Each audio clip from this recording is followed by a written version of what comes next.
of underdogs, often inexperienced or mismatched, meets their challenge.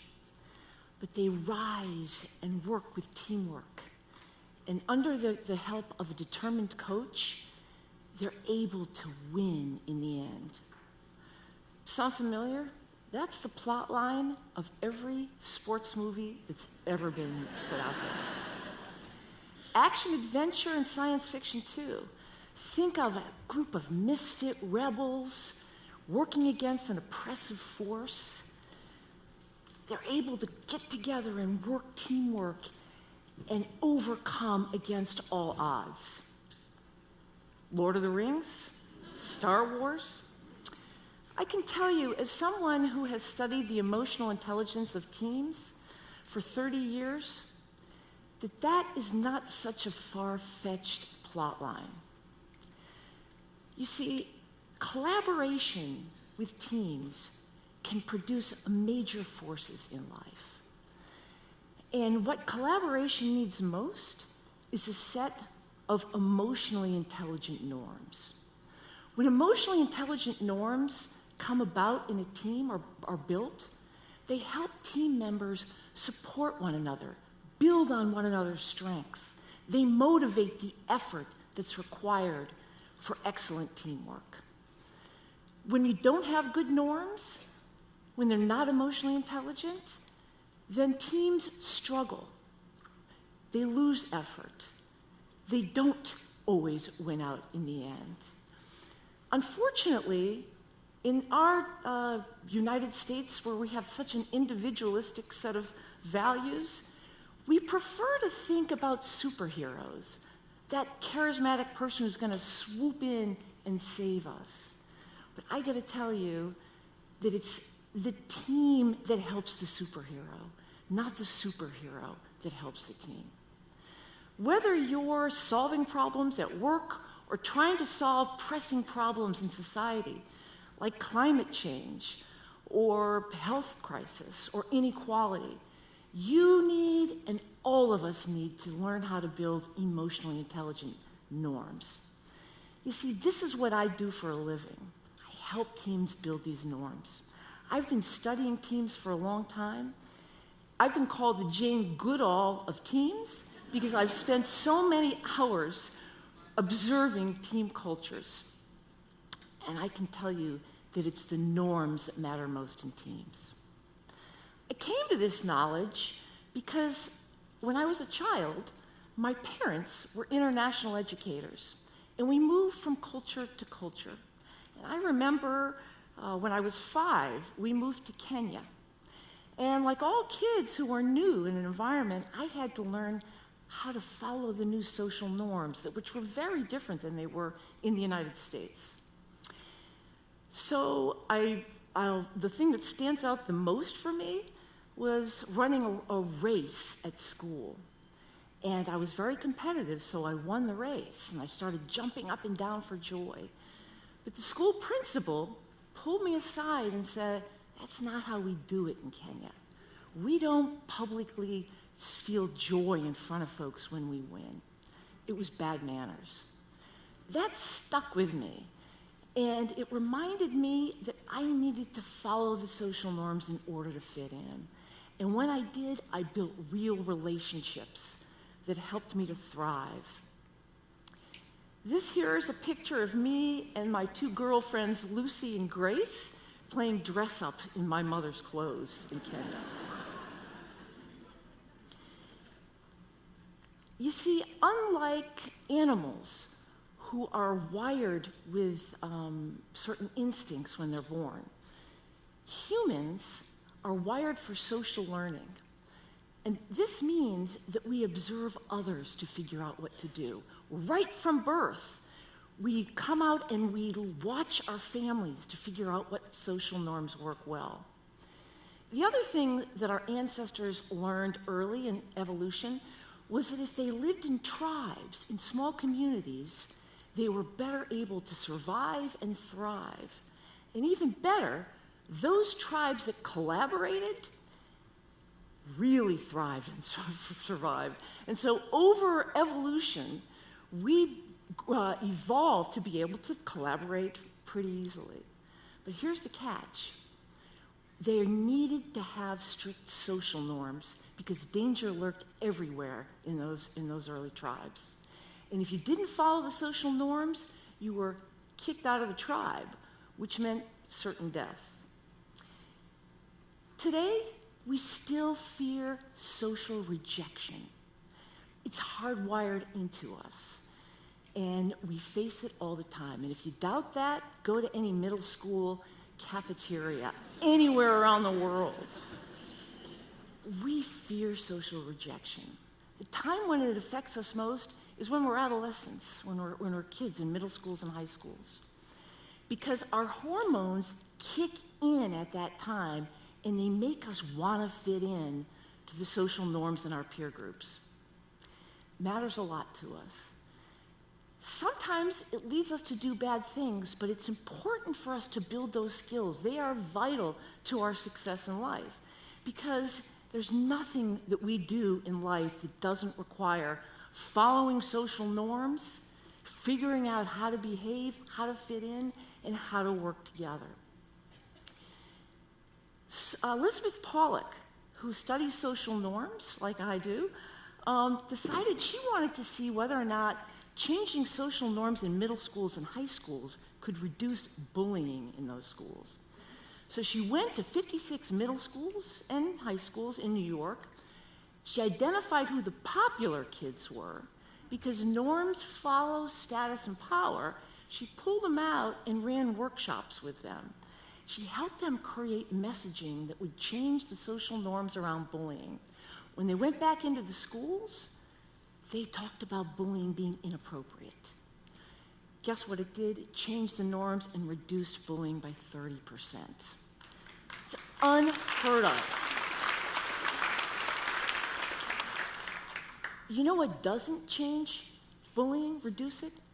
Building empathy. Because you see, fixing people doesn't help people fit into groups. And in groups, it's social norms that matter most. You see, I've been studying the norms that make it or break a team for 30 years in organizations. And what my colleagues and I have found is that certain norms are shared by the highest performing teams. We call these norms emotionally intelligent norms. And the reason for that is because they help build collaboration and success in teams. People work together well because of them. But before I get into the social science of building great norms, let me first ask you, how many of you have ever been on a dysfunctional team? Raise your hand if you have. That's right, we all have. These are teams where people talk too much.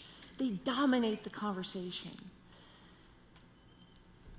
This happens in teams, and it's not something that works well. But we know how to fix it. We used to think that this was just inevitable. Now we know. So I'm going to teach you today 3 norms that can help you build better teams. These are norms that we've learned, my colleagues and I, through years of research. The first norm, build belonging in your teams. Don't ask team members whether they want to build it, just do it. You see, many people will dominate conversations easily. We know that those dominators, just like those people with status and power, rarely have the best ideas in teams. And we need everyone to participate. And when people feel a sense of belonging in teams, they participate more. We get more information being shared. And it's that information that helps build innovation and builds high-performing teams. So what is belonging? Belonging means that I feel genuinely accepted, known, and valued. So I'm going to tell you about a couple ways that we've built belonging in teams that we've worked with. The first way is to do something that we call a check-in at the start of every meeting. It takes about 10 minutes, And what you do is you give each person in the group about 30 seconds or 60 seconds to answer a few questions, such as, what are you excited about? What are you nervous about right now about this project? You rotate the questions, you have team members pick them, and you change them all around. It works well. Second thing that can work well for this is what we call a gallery walk. For a gallery walk, we ask the team members to pull out a piece of flip chart paper and write down answers to questions such as, what'd you do for the holidays? What book have you read lately? What are the challenges that you're dealing with right now? And then the teams walk around and read about one another. Don't forget, belonging means that you feel known, and this helps that. Not only does that, it peels the onion of who these folks are. It tells us what are their preferences, what do they care about. It helps us understand what makes them tick. The other thing it does is when people share that information, it helps them to feel more authentic. They end up sharing more information in the end. Belonging is an important norm to build in your teams. Second team norm. Great teams need debate. And many teams avoid debate because they are worried about harming relationships. So you need to create a norm where debate works, but you got to keep the debate on topic. Because what happens under debates is that emotions rise, insults start. That's when, first step, you need to step in and focus things back on what's really happening. What are we talking about here? Turns out that when we're more connected to begin with, we have better debates that produce more innovation and ideas. And so another thing that we do, a second step, is that we have a certain ritual that we do, which is that we build relational repair into our post-debate activities. We call this relational resonance, dissonance, and repair. And it helps us maintain those relationships and connections that build a better team.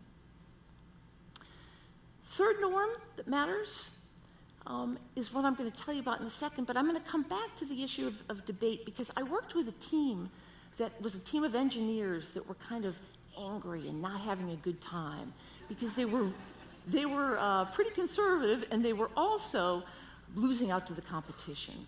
They had lost their way.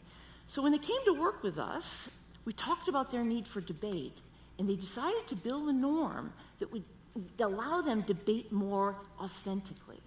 What they decided to do was look one another in the eye, listen hard, and lean in.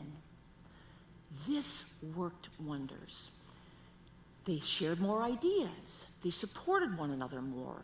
They got to know more about one another, and within 6 months, they were back up ahead of their competition. Small change, big consequence. Third norm. This is about reaching outside of the team for new ideas. You see, teams need to realize with humility that they don't have all the information they need inside. So they need to reach out and talk to people on the outside, like clients, customers, their CEO. I've seen teams bring in all kinds of people for idea generation, even thought leaders from different industries. They bring them in, and it builds new ideas for them. You see, you didn't have to reinvent the wheel if you went outside and talked to tribes that could tell you about it, so you could bring it back into your team. So these are 3 pretty easy norms. And you can build them into your team. Why don't all leaders do this?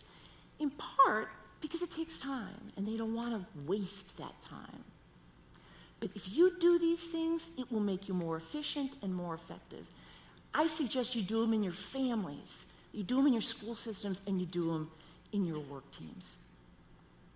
What I learned long ago in Kenya when I was a child shaped my life's work. It taught me this: we need to stop trying to fix people and start trying to improve team norms. Can you imagine if we taught high school kids and college kids how to build teams, collaborative ones, build norms that allowed everyone to thrive in those teams. One thing that we know for sure, and that is that every major innovation that's ever happened in human existence has come through team collaboration. We need that now more than ever. Thank you.